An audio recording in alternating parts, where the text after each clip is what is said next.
कमलाकर मारुती खोत यांनी आमरण उपोषणला बसल्याची बातमी येत आहे। मालवण नगर परिषद येथून धुरीवाड्यातील कमलाकर खोत यांनी मोकाट भटके कुत्रे आणि गुरढोर यांचा वेळीच बंदोबस्त करावा यासाठी हे आमरण उपोषण पुकारले आहे।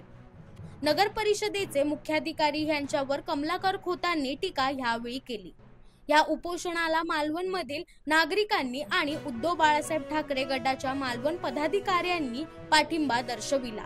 यावेळी मंदार केणी, यतीन खोत, भाई कासवकर, महेश जावकर, शिल्पा खोत, दर्शना कासवकर, शांती तोंडवळकर उपस्थित होते।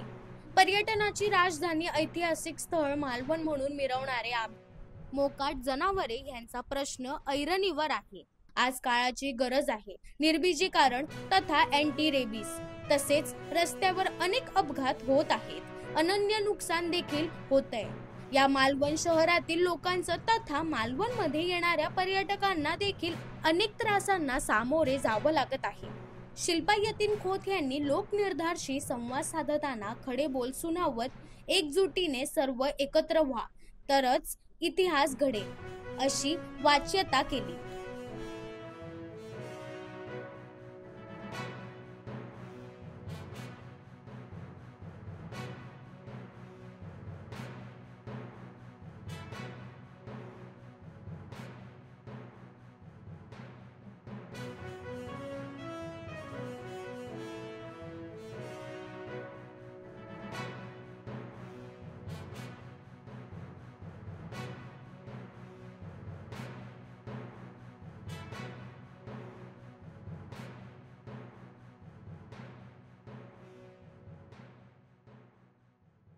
आज मी कमलाकर मारुती खोत या तुमच्याकडे बातमी देतो याची की आज मागे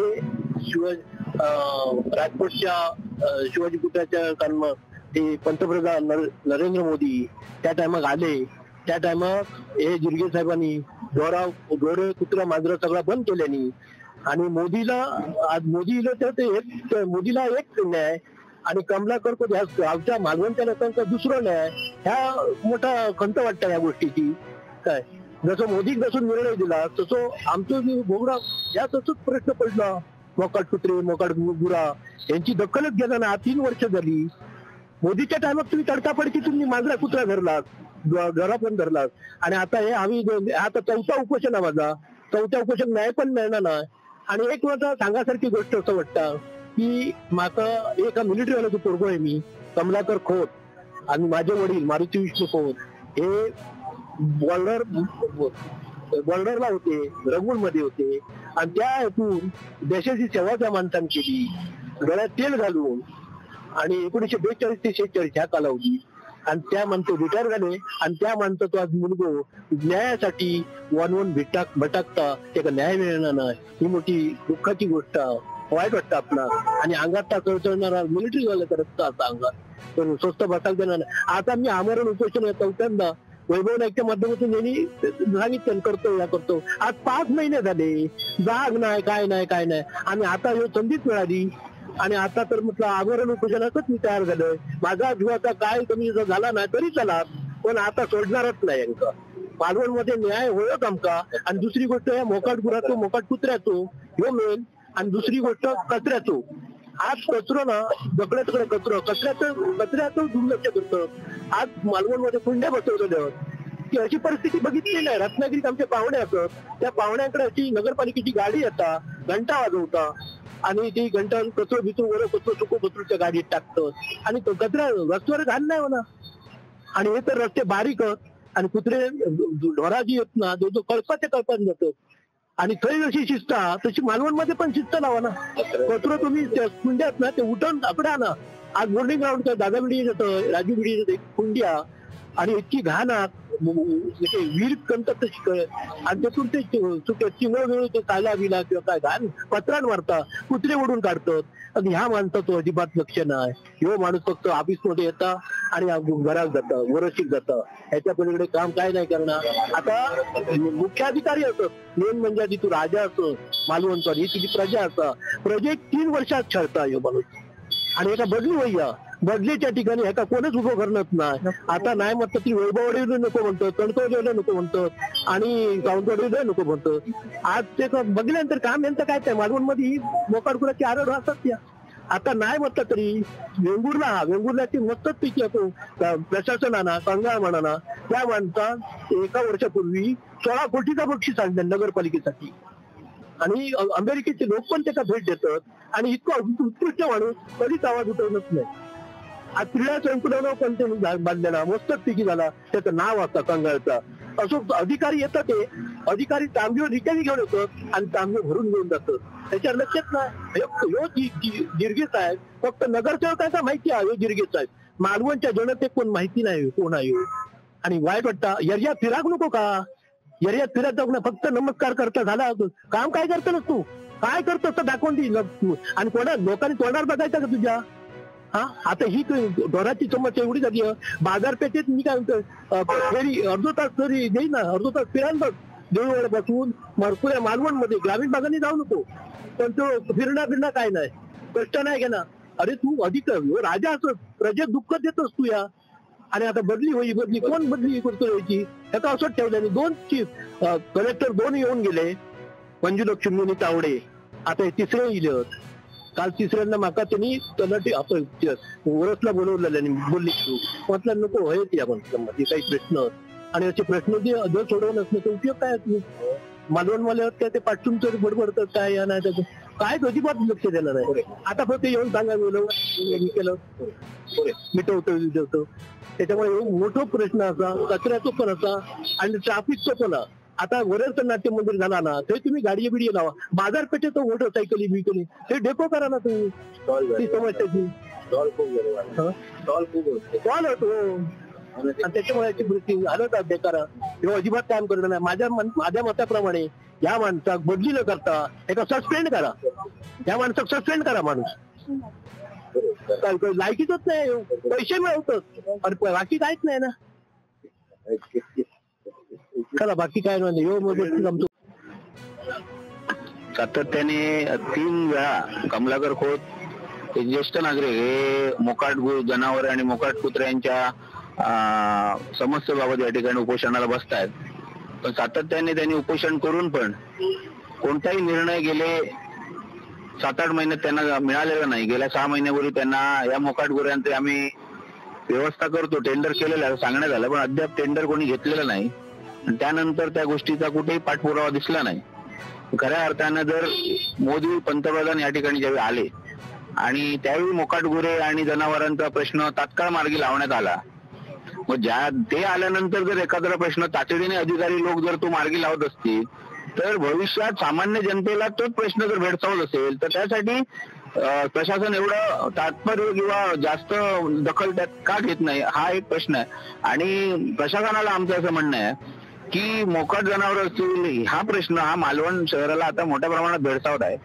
आम्ही असं म्हणत नाही आहोत की मोकाट जनावरांचा सर्वे करा, त्यांना टॅगिंग करा, ही जनावर कोणाची आहे त्या मालकांचा सर्वे करा आणि मोकाट जनावरांना कुठेतरी मोकाट कुत्रे असतील, मोकाट गायी असतील तर त्यांना कुठेतरी या ठिकाणी आपल्याला त्याच्यावर कारवाई केली पाहिजे आणि त्याच्यावर कुठेतरी प्रतिबंध आणला पाहिजे. आज मोकाट कुत्रे आहेत, आज शाळेत जाणारी मुलं आहेत, नागरिक आहेत, ह्या नागरिकांना आज कुत्रे अपरात्री रात्री जेव्हा नागरिक जात असतात तेव्हा टोळक्याने कुत्रे त्या ठिकाणी नागरिकांवर हल्ला करतात, नागरिकांच्या मागे जातात.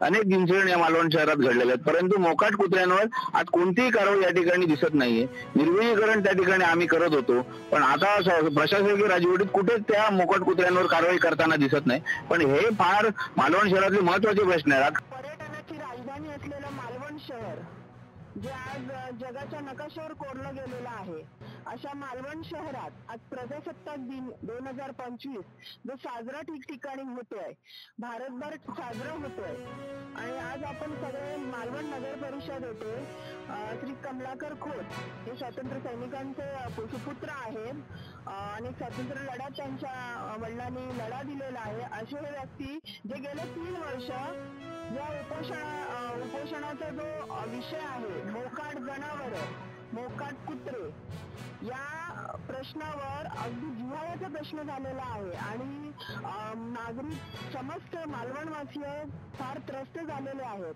कारण ठिकठिकाणी कुत्र्यांचा वावर, जे स्ट्रीट डॉग आहेत त्यांचा ठिकठिकाणी वावर आणि खूपदा होणारे अटॅक हे फार निंदनीय असे आहेत. आता येणाऱ्या मागच्या काही दिवसात टेंडर प्रक्रिया ही केली होती, परंतु भरली गेली नाही. भरणारेही कसे, कारण कुठल्या संस्था जे प्रेमाने आवडीने प्राण्यांसाठी काम करतात ते भरण्याचं डेअरिंग करत नाही, कारण बिलाचा प्रश्न येतो सरते शेवटी. अँटी रेबीज इंजेक्शन आणि मोकाट जनावरे जे कुत्रे आहेत त्यांचं निर्बीजीकरण, कारण आपलं मालवण शहर हे अनेक संसाधनांनी असं परिपूर्ण असं, जसं आपल्या मालवण शहरात लाभलेलं कोस्टल लाईन जी आहे तिथे आपण बघितलं तर बराचसा कचरा मोकाट जनावर म्हणजे मोकाट कुत्रे असतील, मोकाट गाई म्हशी गुरे असतील, ती नेऊन अक्षरशः रस्त्यावर आणून टाकणं किंवा बीचवर नेऊन टाकणं. पर्यटनाची राजधानी म्हणून आम्ही मिरवतो, हे आम्हाला फार वाईट वाटतं या गोष्टीचं, की अनेक पर्यटक या शहराला, ऐतिहासिक वारसा लाभलेल्या शहराला भेटी देतात आणि भेटी देताना इथून बाहेर पडले की माउथ टू माउथची पब्लिसिटी होते, ती फार वाईट आणि निंदनीय अशी आहे. तर या उपोषणाला, आमरण उपोषणाला या ज्येष्ठ जे व्यक्ती बसले त्यांना आम्ही पाठिंबा त्यांना देत आहोत. तर या प्रश्नाचं लवकरात लवकर निरसन होणं फार काळाची गरज बनलेली आहे. खरं म्हणजे या ज्येष्ठ लोकांना आमरण उपोषण बसण्याची आज गरजच नव्हती, कारण हे चौथ्यांदा आमरण उपोषणाला बसतायत. खरं तर मालवण शहराची परिस्थिती ही सर्वसामान्य माणसांना भेडसावणारी आहे. सर्वांना माहित आहे की कुत्र्यांचा आणि गुरांचा जो त्रास होतोय, या त्रासातून मालवण शहर कधी मुक्त होणार हा प्रश्नच निर्माण झालेला आहे. आणि या गोष्टीचं गांभीर्य नगरपालिका प्रशासनाला नाही. प्रशासन दरवेळेला वेळ मारून नेते, मुख्याधिकारी धातुरमातुर उत्तरं देतात, हो बघतो करतो टेंडर काढलाय, अशा पद्धतीची उत्तरं देतात आणि वेळ मारून नेतात. खरं जर त्यांना गांभीर्य असतं तर शहरात ते फिरले असते, बघितले असते काय परिस्थिती आहे. पण आज ही परिस्थिती जी आहे ही मुख्याधिकाऱ्यांच्या हलगर्जीपणामुळे ओढवलेली आहे. सर्वसामान्य मालवण वासियांना आज जे भोगावं लागतंय याचं गांभीर्य मुख्याधिकाऱ्यांना नाही आहे. आणि खरंच जर गांभीर्य असलं असतं तर चौथ्यांदा त्यांना उपोषण बसायची गरज राहिली नसती. मालवण शहरामध्ये अनेक प्रश्न आहेत, कचऱ्याचा प्रश्न सुद्धा आहे, ते जाऊ दे. कचऱ्याचा प्रश्न फक्त आज पब्लिसिटी चाललेली आहे, पब्लिसिटी करून कचऱ्याचा प्रश्न सोडवतो. पण मुख्याधिकाऱ्यांचं मला सांगणं आहे मुख्याधिकाऱ्यांना की मालवण शहरात एकदा फेरफटका माराच, बघा तुम्हाला काय समस्या आहेत त्या. तुम्ही मालवण शहरामध्ये बसत नाही, एसी केबिन मध्ये बसता आणि फक्त वार्ता करता, प्रेसला सांगता, याला सांगता. पण खरी वस्तुस्थिती आहे गुरांचा एवढाच नागरिकांना त्रास होत आहे. आज मालवण शहरामध्ये पर्यटक येत आहेत मोठ्या संख्येनं, ट्रॅफिकचा प्रॉब्लेम आहे आणि असं असताना ही गुरं भर रस्त्यात उभी असतात, बसलेली असतात. आणि या कुठेतरी या मालवण शहराची लाज जाते आहे की मालवण शहराला असं म्हणतात की मुख्याधिकारी आहेत की नाही, हा संशय निर्माण झालेला आहे. आज प्रशासकीय राजवट आहे, प्रशासनाने याच्यावर लक्ष द्यायला पाहिजे. मुख्याधिकाऱ्याने यांनी गांभीर्य, हे जे काही उपोषणाला बसतात हे नागरिकांचीच मागणी आहे. फक्त कमलाकर खोत हे एक पुढारपणा घेऊन हे काम करतायत. बाकी या गोष्टीला सर्वसामान्य नागरिकांची याला जोड आहे. आणि खरोखर हा प्रश्न सोडवायचा आहे, त्याचं गांभीर्याने बघावं आणि हा प्रश्न तातडीने सोडवावा. फक्त आश्वासनं देऊ नयेत, मी देतो, मी करतो, मी टेंडर काढताय. जर करायचीच जर असेल तर चौथ्या उपोषणाला बसण्याची आहे ना वेळ येता कामा नये होती, एवढंच आमचं म्हणणं आहे. तर त्यांना हा न्याय मिळावा आणि जोपर्यंत न्याय मिळत नाही तोपर्यंत आम्ही मालवणवासी त्याला स्वस्त बसणार नाही.